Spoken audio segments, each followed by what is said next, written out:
কথায় কথায় আমাদের রাজ্যের স্বাস্থ্য বিপ্লবের গল্প সামনে আসে। কথায় কথায় রাজ্যের মুখ্যমন্ত্রী থেকে শুরু করে বিভিন্ন অংশের প্রশাসনিক ব্যক্তিত্বরা দাবি করে থাকেন রাজ্যের স্বাস্থ্য ব্যবস্থাকে ঢেলে সাজানোর জন্য তৃণমূল স্তর থেকে বিভিন্ন পদক্ষেপ গ্রহণ অব্যাহত।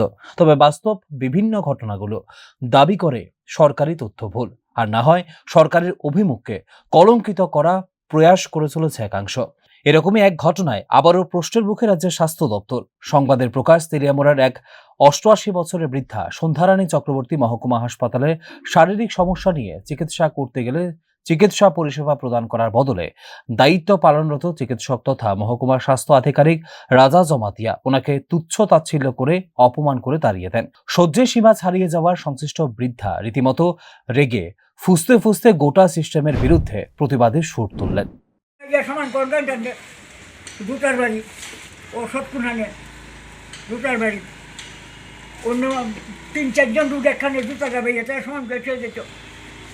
৩-৪ জন রুট একখান হইয়া আমার মতো বুড়ার বাড়িতে এই ব্যবহার করে দিতে সবসময় শরীরটা কাঁপে, সবসময় কাঁপে শরীরটা। আর কথা করতাম পাই না, আর রাখতাম পাই না।